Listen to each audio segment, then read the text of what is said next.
Welcome to Alternative Investments Chat, where we demystify the world of alternative investments and financing for entrepreneurs and investors alike. With these discussions, we hope you're more empowered to unlock opportunities in your business or portfolio. I'm Erin. And I'm Erica. Let's get started. Hello, and welcome back to another episode of Alternative Investments Chat. Today, we are going to explore one of the least understood, I think I would go out on a limb saying. Lesser known. Yeah. But it's obscure. Obscure. Oh, I like good words like that. Obscure, but one of the fastest growing corners of the alternative investment world. Litigation finance. Dum dum bum Yes. bum bum bum. There we go. bum. Say, Law I and order. object. Don't. Yeah. All right. Get on Law and Order. We talk about copyright infringement. Are we going to get in trouble for? Were we okay to use that? Just pitch it up. Yeah, we might have to just pitch it up and speed it up and it'll be fine. speed it up, pitch it up. Yeah. Or we might just have to block it. If you just heard a patch of silence after that, it's because we did not get the rights to use a song. Yeah. We can't even say the song. So Mariska Hargitay, don't come for me. exactly. But you're right about that. Let's get back to the matter here. Litigation. There we go. It is exactly what it sounds like, money for lawsuits, right? So imagine investing in a lawsuit like you might invest in real estate or stock. It's hard bizarre, to imagine, but we're going right? to try to break it down. Yeah. But if the case wins, you as the investor get a share of the awarded money. If the case loses, you get nothing. It appears to be pretty straightforward, but I think we should dive a little bit deeper.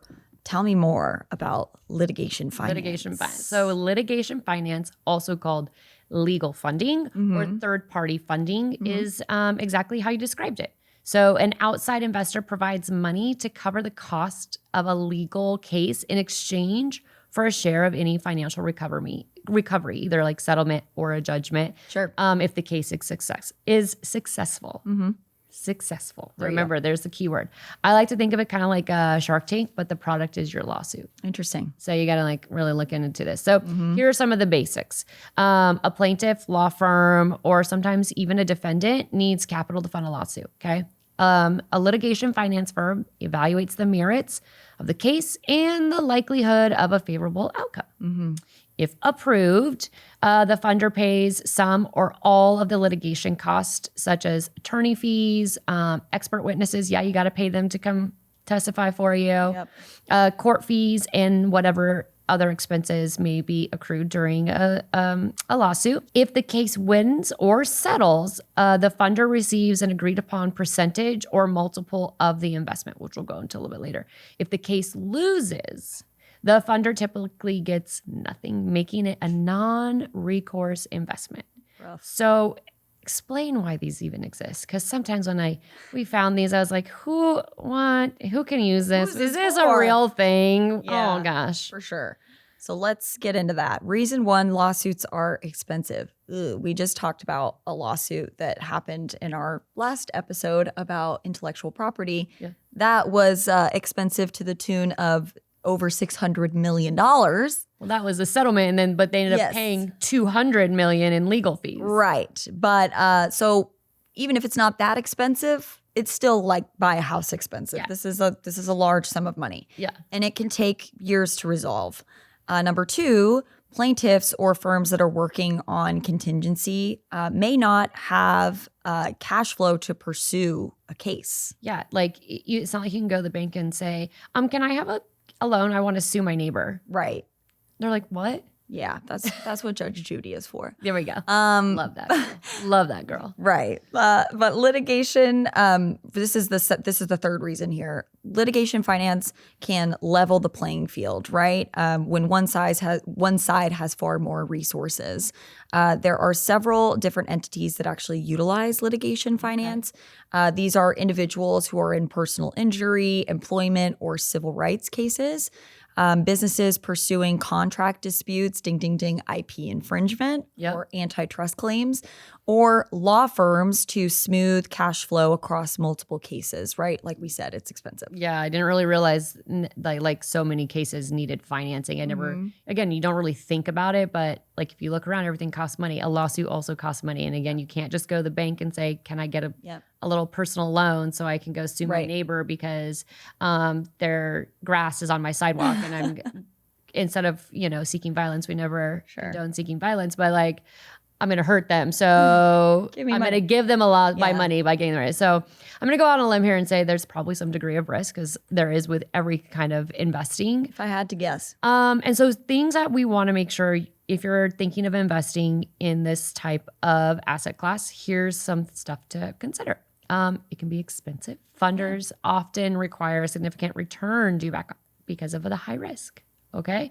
They look at your case and say, hey, it's going to win, but I want 90% of it. Sure. That might be high. I'm not really sure, but because it's if you lose, they lose everything, Control of the case strategy stays with the plaintiff and their attorney, but some terms can vary. So if you choose to be an investor, you are not then part of the legal team to say, this is how I would like to see the case go down. No. It's give me the money and be quiet. Yeah. And you have to trust the professionals to do their job. Exactly. And legal rules differ by jurisdiction. Some places have restrictions or disclosure agreements. So what this means is that like sometimes you can't help fund cases or that you have to disclose that you're getting funding from an outside source. So now I think we've peeled back the curtain and looked at litigation finance as an investment strategy a little bit. Because that's what the podcast is about, right? I think most times I'm worried. So now somewhere right now I always think about this, that there's like some Wall Street guy in a snazzy suit and he like comes outside and he's like yelling on his phone. He's like, yes, I want to invest in copyright infringement case. I think it has real potential. Like who says that? Right. Well, from an investor's perspective, litigation finance is essentially a portfolio of legal claims. So this might be something, you're looking at a portfolio, you want to expand your portfolio. Yep. This might be something that said Wall Street person is interested in. So weird to me. It is a little odd, but each has its own probability of success, right? Mm-hmm. Time frame, potential payout, like we mentioned earlier. But reminder here, investors, often specialized funds, provide non-recourse funding to plaintiffs, law firms, or corporations. If the case wins or settles, the funds received either could be a multiple of the investment amount, so let's say 2 to 4x, right, whatever the agreed upon amount is, or it could be a percentage of the actual award or settlement. But again, if the case fails, big fat zero, right? So here's why an investor might like it, our snazzy suit guy. Yeah. Low correlation, right? Legal case outcomes aren't directly tied to the stock market and market performance. This could make it a diversification play. Diversification is always the big attractor here with any sort of alternative asset class. Yeah, I don't think anybody on the Diddy trial was cared about what NVIDIA or any S&P 500 was doing that day. They don't. There's very low correlation. Those don't mix. I get it. And especially in America with our rule of law and our court system. It has to do with how the jury finds you and what evidence is presented and the case that's presented, right? Not like how's the stock market doing today. So that's could be a good thing, right? Number 2, there's high potential returns, right? Like if you win, you could yield like a huge 20 to 30% profit, right? And that could mean annualized returns for your portfolio that's really attractive. Obviously, there's huge risk here, right? Like, so you're not going to find that kind of return in oil and gas or the real estate or anything of that nature. So yeah, maybe not, right? Like all of these things have a lot of risk. Certainly, you're not going to find this if you invest in like a bond. Yeah. You know what I mean? Nope. Or like a CD. Like that's not going to be the return that you see. Right. Also, there is a growing market, right? Legal costs are continuing to rise, and it's really difficult for people to pay for these things. And as awareness continues to grow about this particular sector, demand for funding could increase here, which means, more potential opportunity for a good investment. So now that we know why investors like it, why don't you break down a few investment models here? Okay, yeah. So when I was doing our research, some of these make sense, some of them don't. So hopefully when I'm breaking them down, maybe they'll click a little bit more, not only for myself, but for our listeners as well. So first up, we have the single case funding. So this is a very high risk, high reward. You're backing one lawsuit directly. All the eggs in the basket. Here you go. Fingers crossed. You better hope that your money is going for, A winner. Forensic Stanley Lee. He's top of the class. Like you're hoping everything is, you're putting the funds there. You're hoping they're going to pay off in the long run. Okay. We have portfolio funding, which to me sounds like a better model, personal opinion. Of course, funding multiple cases from the same law firm or across firms to spread the risk. Again, put a little money in this one, a little money in this one, a little bit of money in this one, hoping for the best on all of them, right? We also have defense funding. So this is not as common. It's less common than the others. So funding a defendant's legal cost in exchange for financial upside. So an example is a favorable settlement, saving the company money. Yep. Okay. And then you have monetizing judgments. So this one is the one that was really kind of weird for me to grasp. All right, let's get into it. So a lawsuit that's already been won, okay, and a plaintiff has a judgment or a settlement awarded. So they win. They're saying, hey, we're going to give you this much money. Yep. But they haven't been paid yet.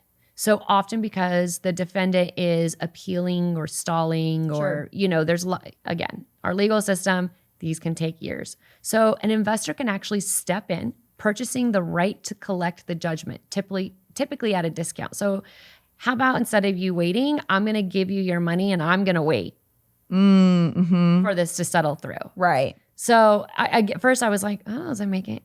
Well, it's almost weird, but like buying a portfolio at a discount, right? So you buy a portfolio that's worth $100,000, but you buy it for $70,000 and you're hoping that you'll get the full $100,000 from the people that owe the money. Right. So you get that spread. That's what this sounds like to me. Yeah. So like I said, at first I was like, well, why don't you just wait? But anyway, okay. So those are the different models. But again, why would an investor actually want to go and like pick out a case? Pick out a case. Oh, I like this one. Like, right, sure. Well, what's I don't get it. Yeah, well, that's a great question. And just like any other investment, there's our favorite due diligence is involved here and should be involved. Yes. Required. So we have a little mix here of legal vetting, financial modeling, and risk management. Okay. These are all things we need to consider. First thing you want to do is an initial case screening. The goal here is to kind of sort through the fool's gold to find the real gold. You're trying to find the diamond in the rough, Okay. So you're going to do a jurisdiction check. Mm-hmm. Are third-party funding agreements enforced in this region? Good question. Look at the case type. Do you have a preference for commercial disputes, IP cases, or contract breaches with large potential damage? Good question. Yeah. Figure out what you like. Yeah. Damage potential. Is the claim size even large enough to justify the investment? Yeah, if you're suing somebody for $10 and then 9 of that goes to your legal team, like, right. Is it really even worth getting a $1? Then you have to split that $1 up? Mm-hmm. Like, what's the point there? Yeah. And you could think about this too as like buying a property. If you buy a property and it's priced too high, the market's too hot, and you want to put in money to flip it and make a profit, but then the market's down or it's in an area that doesn't demand that price, like you're probably not going to make your money back, or all your investment in time is not going to be worth it. So you want to make sure you're checking that one off. For sure. There's also plaintiff credibility here. So you want to look for strong legal standing and reputable reputations, right? Yeah. Now here comes the deep dive. This is legal merits. Should this case win? Is it going to win? Yeah. You want to look at the evidence quality, documents, witness credibility, expert testimonials, counterclaim and defenses. What is the anticipated pushback from the opposing side? Yeah, how are they going to defend themselves? Right. Counsel quality. What is the law firm's track record? What about the lead attorney's track record on similar cases, right? Maybe they're amazing. They have a great track record, except for in this specific case, they've lost every single one. I might might be like, well, I might not Yeah, want to maybe get not. this. Not want to invest in this one. Right. But when you get one of those other cases and need help financially, let me know. Right. You're trying to bet on the winning team, right? Yeah. You wouldn't bet on, if you're watching a sports game and you're a sports game, that really just should show you everything that, You've about mentioned me. it many times. Yeah, sports, yay. But if you're watching a football game and you think for sure this team is going to lose, why would you bet on them? Yeah. So those are the things we need to look at. Yeah. And then there's also procedural risks. Are there a statute of limitations? Are there jurisdictional challenges? Are there venue biases? These are like all good questions, right? Yeah. Now you've gone through all this list, right? You've answered these questions and you invest in a case and yay, you won. Woohoo! Wow. Now what? Well, you have to collect, right? Well, not all legal systems make it easy to collect that cash that you're owed or that you've put forth your investment. Yeah. You're trying to get your money back, right? Right. Okay. So there are things to consider here. This could be slower than your local DMV, right? Some places I made a are reservation note. They take reservations. They now. do. It has gotten better, and It maybe was still long. Yeah, okay. For the record. Okay, I was gonna say maybe we should keep that. ease up on I the got DMV. really hate. aggressive right there. I apologize, DMV. I need you, but like, DMV makes people feel a certain way. yes. Even the people that work there, I think it makes them gosh, feel a certain way. But some places are really great for this kind of enforcement, right? Yeah. Move quick, and then some are going to be the slow. Yeah. The DMV, like the sloth at the DMV. Yeah. And then so we have to think about, can the losing party actually pay? Do they have the money? Yeah. Before investing, you want to look at their assets, insurance, or if it's a company, you want to look at their corporate structure. Have you tried to collect from the defendant before, and was it successful? If not, maybe don't try to do it again. Yeah. Well, it's like suing somebody or winning a lawsuit for an astronomical amount. If I had to pay, $20, I don't think I could pay. No, I'm just kidding. But like, if someone sued me and they won a judgment of $1 billion, I don't have $1 billion. Right. Yeah. So what do you do then? You know? It's a good question. Here's another thing. What happens if the defendant's money is overseas? Yeah. Because I actually have $1 billion. It's in an offshore account. Oh, Sometimes they won't get there. Okay. I'll be looking for that bank information later. I love it. Anyway, that's a perfect segue into talking about risks involved here. So funding a lawsuit is like underwriting a binary bet. So it's either 0 or 100. There's nothing in between. So things to be on the lookout for, again, are adverse legal changes. So I didn't know this could happen, but there are shifts in law regulating mid-case. What if but again, cases can go on for a long time and laws change. Right. So if the law changes in the middle of the case, Right. you're stuck. Appeals risk. So even a so-called win can be tied up for years again because they have the right to appeal the case. Yep. So there you are, just waiting, chilling for your money back. Yep. There's a reputation risk. So high-profile cases can draw media attention. I mean, we've seen them all over. I saw every Diddy sketch, okay? Everyone. They weren't allowed cameras in there because it's OJ, Amber Heard, and Johnny Depp. Oh my gosh, that one made me want to just pull my hair out. But you have to consider that. Like if they know that you're help funding that case, I don't know, would you want to be associated with that? I don't know. And then there's concentration risk. So you want to avoid too much exposure to one law firm, case type, or jurisdiction. Again, Diversification. You don't want to put all them eggs and have breakfast, okay? Yep. So let's just quickly chat about how many of these investments or how these investments are actually structured. Mm-hmm. They're a little bit different. This is where the economics are really locked in here. So you've got a return profile. Again, it's a fixed multiple versus percentage recovery. We talked about that already a few times. There's a waterfall structure. Mm-hmm. So what's the priority of repayment if multiple funders are involved? So I invest some money, you invest some money. Who gets paid first? Yep. Right. You got to make sure you understand those. There's caps and floors. So these are put in place to protect both the investor and the plaintiff from extreme swings. You don't want to invest way too much or not enough. Right. And then there's that non-recourse clause. Okay, this one, again, while this massively stinks for the investor, this clause actually ensures that investors loses their capital if the case fails, which sucks. Mm-hmm.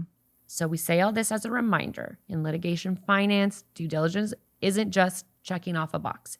It's actually deciding whether you're funding a recoverable debt or simply chasing a paper judgment that will never turn into anything. Right. Okay. So Yeah. you got to be very careful about those. Well, listeners, that just about wraps up our conversation on litigation finance.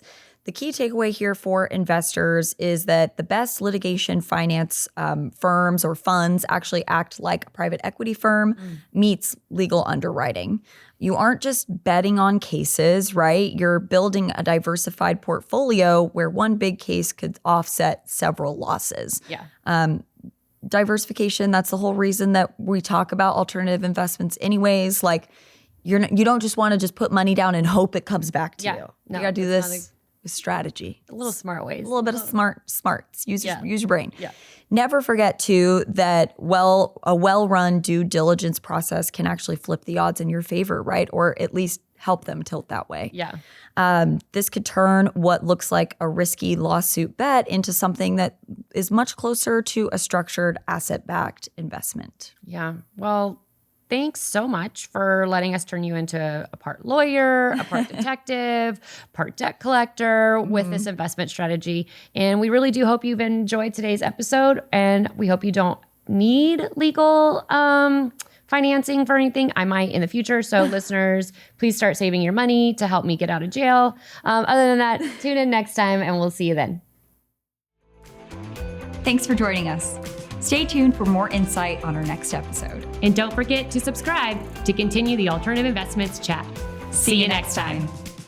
Content provided in this podcast is for informational purposes only and should not be construed as professional, financial, or investment advice. This podcast should not be construed as an offer to sell or a solicitation of any offer to buy any securities. We strongly recommend that you seek advice from a qualified professional before making any financial decisions.